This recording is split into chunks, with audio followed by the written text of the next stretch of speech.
Hello and welcome to another episode of the First Rate LGSE Podcast. We're so happy to have y'all back in this new year, 2023. The year with at least one prime number, as my illustrious guest just pointed out to me right before this. So, and speaking of that guest, I'm here with the one and only Rob Bethmann. So, Rob, say hi to everybody. Hello, hello. Welcome. And so you've been at First Rate for almost 25 years now, right? Yeah, it'll be 25 years in May. Wow. So you've really gotten to see the story of First Rate firsthand and see the evolution, and yet, I mean, it's grown quite a bit, you would say. It has. When I first joined the firm, there were about 12 of us. Several of those are still here, which is pretty cool to see, to have that kind of a long-term relationship with coworkers. But yeah, we've changed a lot, we've grown a lot, and even though by some metrics we'd be considered still a small company, to grow from where we were when I got here to where we are today just seems almost unbelievable. Yeah, it's a miracle in some ways, as you could say. Sure. But yet, what's funny is even with all that growth, so much has stayed the same, right? Yep. I mean, right when you got here, what did you think of hearing about the 4 core values? Like, just... I thought it was unheard of. Yeah. And one funny story about me coming to work at First Rate was that I was just finishing up college, and one of the professors that I really respected a lot in school, he knew about the job offer I had to come to First Rate, and his counsel to me was, run. Don't go to that company. It's a small firm in a niche market, and they won't be in business in a few years. Funny. A few years after that, he actually referred others to work at First Rate. So he certainly changed his tune. That's awesome. Yeah. That is a pretty hilarious story. But yeah, it could almost,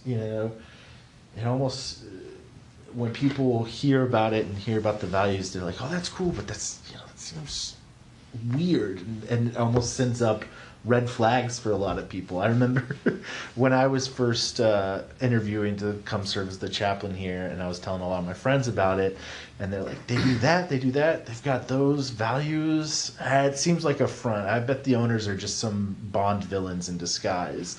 Sure. And to my knowledge, at least, Dave and Trina and Craig aren't Bond villains, but I don't think so. Maybe you have better insider knowledge on that than I do. I don't think so, but yeah, it's funny you said that, because after my first interview here, which would have been probably in February of 1998, I went home and told my wife all about what I had heard, about the company, the values and whatnot, and her first question was, did you interview with a cult or with a company?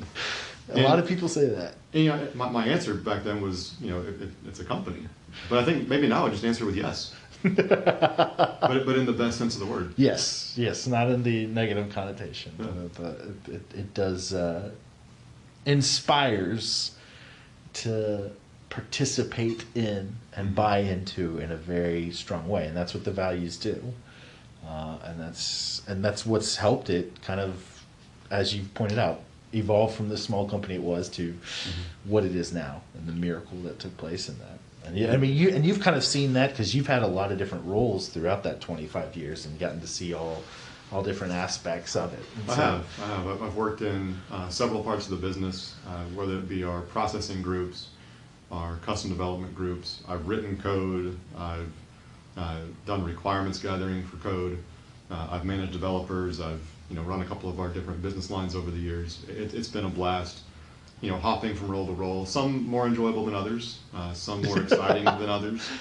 And the one that I'm in now, the broker-dealer market, is an area where I think it can be a pretty big driver for First Rate's growth. It's not a huge part of the company today, which was one of the most compelling things about it, is the opportunity to take the First Rate products and services and learn more about an additional market that can benefit from what we do. Yeah. And so it's seeing how it's all that growth opportunity. It's kind of like you're restarting your 25 years here at First Rate in a new way. It's sure. It'll be exciting, and you'll stick around for another 25 years. Probably not 25. Probably not 25. I'm fast approaching 50, so I'll turn 49 later this spring, and kind of have somewhere in the 60 to 62 year range picked out for retirement. And it's crazy to think that a company that I started with as a 23-year-old, that I would even have the opportunity to potentially retire from that same company. That's something that our grandparents did. That's not something that our generation does. Yeah, it is very rare, and it's rare, and it's one of the things. I'm real early on my career here, but I very much enjoy it, and I've said before in past church interviews, since that was my life before working as a chaplain at First Rate. I idolized and looked up to the clergy I saw that would be in their churches for 20 plus years, and the identity and family that would come from that. Sure. And the power that comes from it. And it's a dying breed, especially in churches where average retention rate is 3.5 years. Wow. For most clergy positions now, which it's crazy. But it's not the culty, but the bond that's formed and the power that comes from 20 plus years in the same place and beyond. It really is crazy. To put it in context, I got married in August of 1997. I joined First Rate in May of 98. Our first child was born a few months later in July of 98. Second child, July of 99. But that means that almost my entire marriage and all of my parenting years have come at First Rate. Yeah. It's all my family really knows. Yeah. It's really remarkable. And it's and a big part of that is as a parent,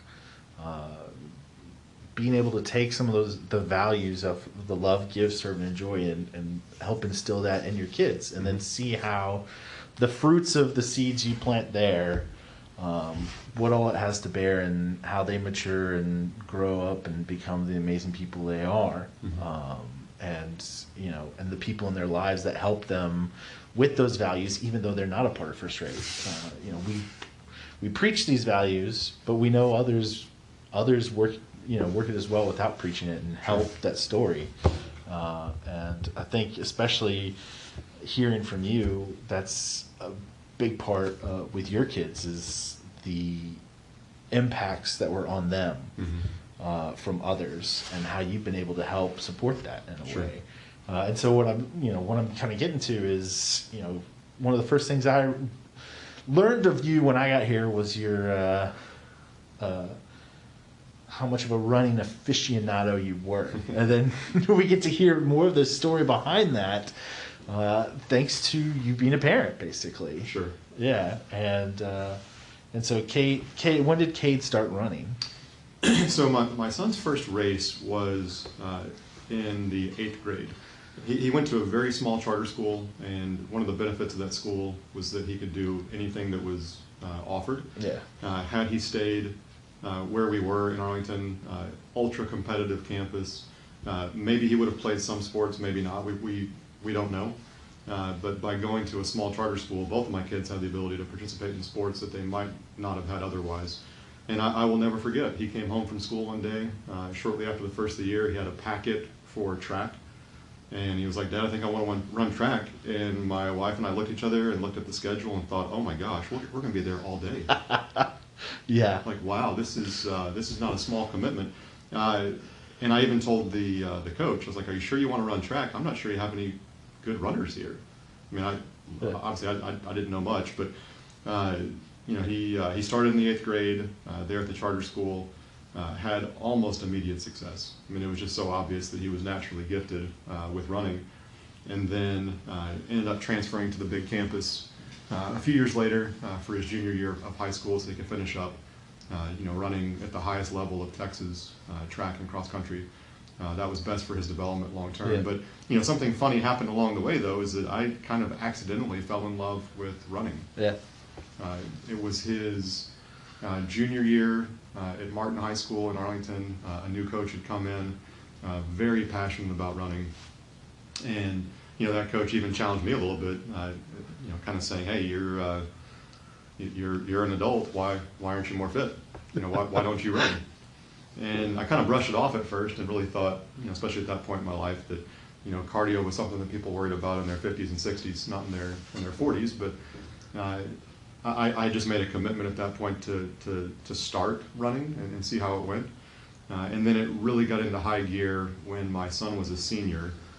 He was invited to a national level meet in New York over spring break, the New Balance National Indoor Meet. Nice. And I just set a goal of running the day before the meet with him in Central Park, doing a 20-minute, they called it a shakeout run, just a real easy run. So for him, that means, at that point, it was probably running, 7.5 minute mile pace, real simple. Yeah. That was not real simple for me. No. But, that really was what got it going in a real, with real momentum, which is the idea of being able to run with him in New York. Mm-hmm. So that would have been March of 2017. 2017 would go on to become the first year that I ran 1,000 miles in the year. I just really took to it. Wow. It became a lot of fun. That is crazy. And it's crazy to see the how much the guidance and the love, the legacy, the love, give, serve, and enjoy, that those coaches put on your son, and then in turn on you, inspired such a passion and such dedication, and just a new life, a new lease on life too. Sure. It's pretty crazy to see, and in fact, to the point to where now you're running marathons. You just completed your third marathon? Third official. Yep. Third official, fourth. And I want to hear about the unofficial. I think that's a pretty fascinating story. So the unofficial one happened in 2020, and that's when I first set a goal to run a marathon. Was late 2019. So I had signed up to run the Irving Marathon the last weekend of March of 2020. And of course, March of 2020 will forever be known as the COVID month. Yes. Because that's when we all became incredibly aware of COVID, and things started to shut down. Yeah. Events were canceled, gatherings were canceled. So I had been training a lot leading up to that. Really felt like at that point I was in the best shape of my adult life, and was devastated when I got the news that it was canceled. And I actually started looking around in Texas and surrounding states to see if there was anybody hosting a race that I could drive to and run in, because one of the great things about marathon training is all the training. Yeah. But one of the worst things about marathon training is all the training. And it's one of those use it or lose it mentalities. Yeah. It's like you can't go through that process, take a month off, and then pick right back up where you were. So I was ready to run a race, and I didn't have a race to run. So my son's high school coach, Coach Capo, he texted me and basically said, "Tell me the day you're going to run, and I'm going to meet you at your house with a bike, and we're going to pick out a route, and I'll alternate between running and biking, but you will get in your 26.2 mile run." One of the kindest things that anyone's ever done for me. Yeah. It was just so moving that he'd be willing to do that, and he ended up running a good bit of it. Biked a little bit. My son was home from Ole Miss due to COVID, so he actually ran part of it with me as well, which was just such a cool experience. Yes. My wife and daughter constructed, unbeknownst to me, a finish line. There you go. And they were standing there with posters, and they made such a big deal about it. In fact, I even saw the video of me finishing that race maybe a month or so ago, and just the encouragement in my wife's voice, the support that I had. It was very, very moving to go back and relive that. I bet.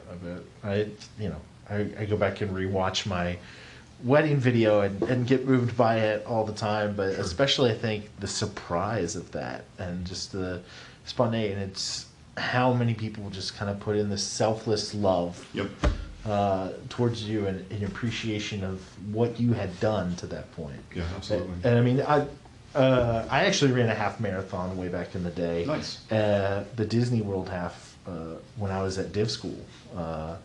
And I know all too well, very well, how once you do the race, if you don't keep up with it, you lose all that training, that month. Because I took a month off after the race, and I was like, well, maybe I'll see if I'll do a full marathon. And I got to my first training session, and I go, nope. It's gone. I don't know. Sure. Maybe I'll find the other inspiration to restart it, but that never came to. But Not yet. Not yet. I can only. The first inspiration for the half marathon funny enough, actually came from How I Met Your Mother. And even though I've rewatched it many a time since, that same episode has not inspired me to sign up like it did that one time. But no, it's just being able to have so many people rally to you and support you, and be able to revisit the love of that moment, inspires and gives you the fuel and energy you need to do what you do here at First Rate in a way. Sure. You know, the cool thing about even my most recent race, though, is that there's a similar story, actually, with, you know, being supported. And that is, actually, I'll rewind a little bit. So, you know, I ran that first one in 2020, and then signed up for the Dallas Marathon in December of 2021. And that one, I really trained hard for it, and set a really aggressive goal of qualifying for the Boston Marathon. Yeah. And That is, you know, for my age group, that meant running under 740, you know, average mile, 738, you know, to be exact. And I went through the first half of that race feeling great, flying through it. Really assumed that I was going to, you know, hit the mark that day. And then something really just awful happened at about mile 23, where my body just decided, actually it was after mile 23, I had just 3 miles to go. Yeah. And my body just quit. Wow. And I recall standing on the street in Dallas, 3 miles from the finish line with tears in my eyes, just knowing that all that work that I put in, that, you know, I wouldn't have another shot immediately, and that, you know, the real defeating thing, there's kind of a work parallel here as well, is that when you go through a transition at work, like, you know that you're on the cusp of something, and you're having to get your mind around the fact that, okay, now it's time to do this new thing. yeah. Well, when I was standing there on the street in Dallas, knowing that I wasn't going to meet my goal, I knew the only way to overcome that was to put myself right back in that exact position again, and this time finish it off. Mm-hmm. It was a pretty miserable feeling in a lot of ways. Yeah, it's heavy. So, you know, I did take one more crack at it about 4 months after that, in early April of 2022. Didn't go well at all at the Irving Marathon. You know, very similar experience where I started off great and just I didn't have enough in the tank to, you know, to hit my goal. And in that particular day, I'm not proud of this, but I actually didn't finish the race. At mile 19, one of the water stations wasn't manned. I had to stop running completely, fill my own water, and when I started running again after that, I just did not have it. Yeah. So that was a very humbling experience as well, though, to be, you know, pretty well trained, pretty fit, and, you know, not only to not hit my goal, but to not even finish the race. That was very, very humbling. Mm-hmm. But if I fast forward now to November 2022, one of the biggest differences was the support that I got specifically from a running friend. Yeah. And we had been texting quite a bit before the Dallas Marathon, and then a little bit since then, about training and just, you know, how things were going and whatnot. And he actually texted me last summer and just said that he was considering doing one more marathon and wanted to know if I was interested in training as well. And we don't live near each other. He actually lives in Abilene. But that started this dialogue between the two of us about training for the Fort Worth Marathon. And he's a very accomplished runner, much faster than me. And he's run several marathons, has run Boston. But, you know, a few weeks before the race, I texted him and just asked, you know, what's your target time for the race? And he sends back, anything that gets you to Boston.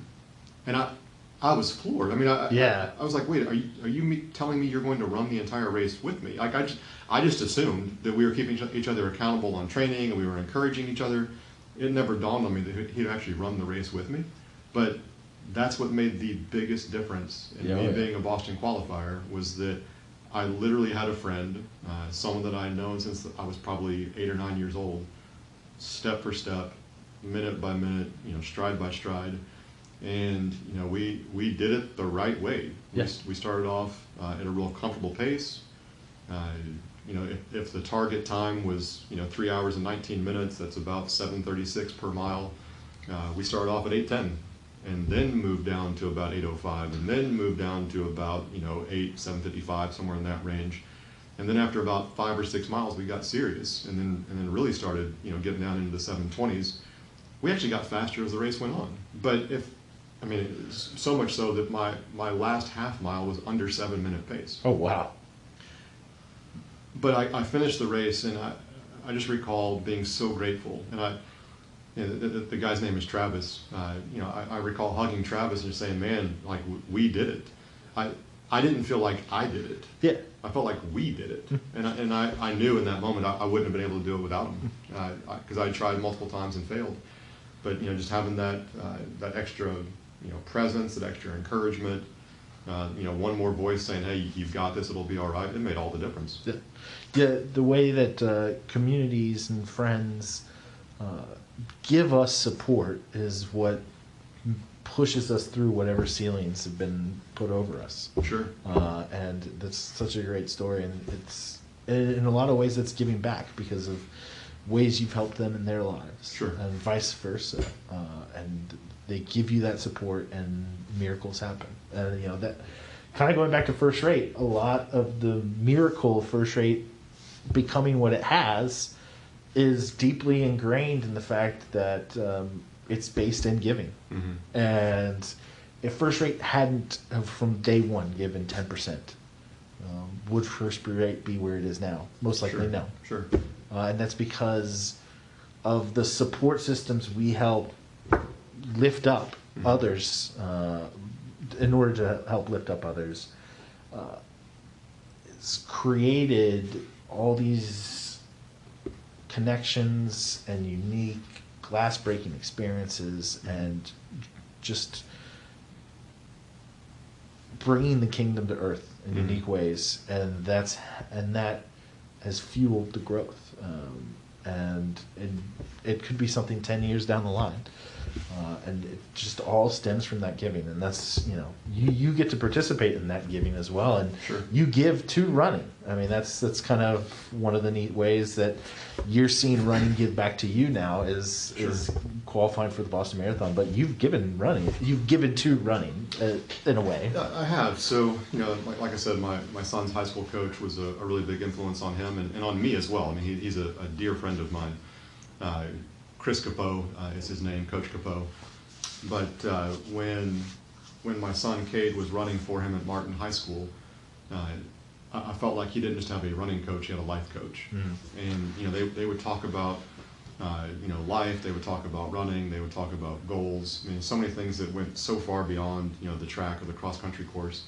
But one of the things that stood out to me so much about Coach Capeau was his passion for the sport.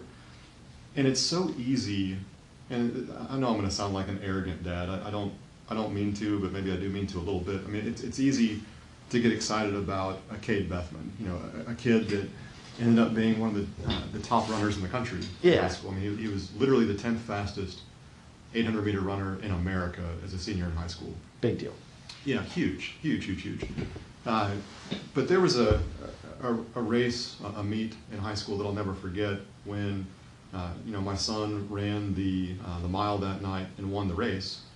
But one of his teammates ran the mile that night as well in a different heat and broke 5 minutes for the first time. And the coach lost his mind, in the best sense of the words, just as much over the kid breaking 5 minutes for the first time as the kid who ran the fastest mile at the entire meet that night. And it was just such a powerful reminder of the investment you can make in people. And like you praise the effort, you praise the result, but results are so relative. Like, yes, my son ran fast that night, and yes, he ran 45 seconds faster than the kid that broke 5 for the first time. But relatively speaking, they both accomplished a great deal that night. And we need the Coach Capeaus of the world to inspire us to be the best version of ourselves, and to stop playing this ridiculous compare game that if I can't get the results of someone else, then my results are invalid. No, that's not the case at all. So I'm thrilled that the work we've done at First Rate has benefited Coach Capeau's programs as he's gone to a couple of different campuses since leaving Martin in 2017. And I love knowing that there's a direct relationship between the work we do and the community getting benefit. Mm-hmm. And in this case, like you said, the running community specifically. Yeah, and I mean it really is those when you find those special people, those special coaches, those special teachers, the people that selflessly love on our family and other families, and you see it in unique ways like that story, it really just inspires you to want to kind of hop on the bandwagon and get to be a part of the difference they're making. Absolutely. For others. I know I was one of those kids that I was thinking while you're telling that story about when I wrestled all through high school. I was not that great of a wrestler, but the coach invested in me that whole time. And then by my senior year at the TAP State Championship, he was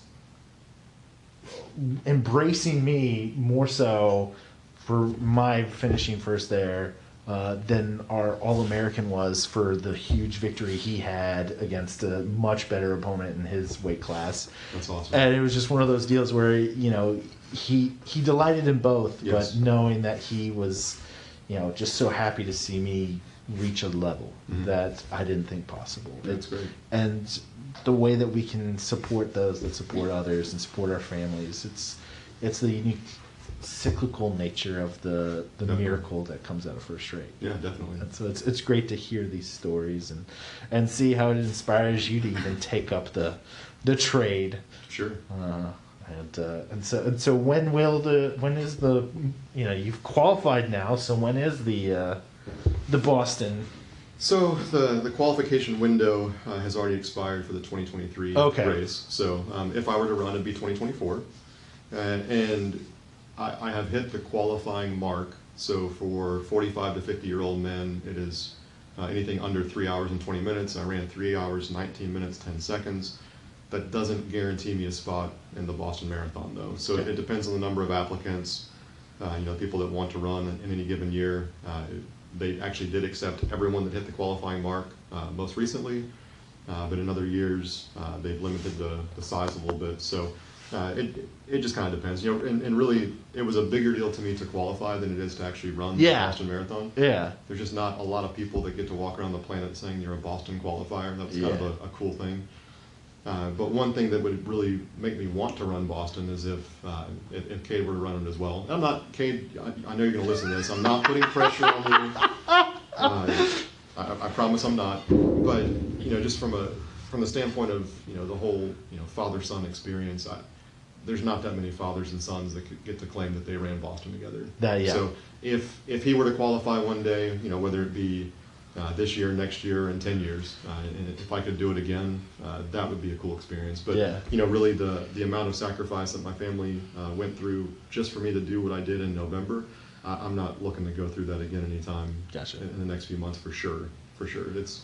It's my wife's turn to get more of the attention around the house, to get more of my support than me just getting hers all the time. Yeah. But that would be something special, and that's kind of going back to the point. We give support, and we get support, and then we give support. Right. And so you recognize and want to give back to the people that give to you. Yeah, my friend Travis did a really selfless thing for me, and I would. It probably won't be a marathon for someone else, but I would love to do for someone else what he did for me. Nice.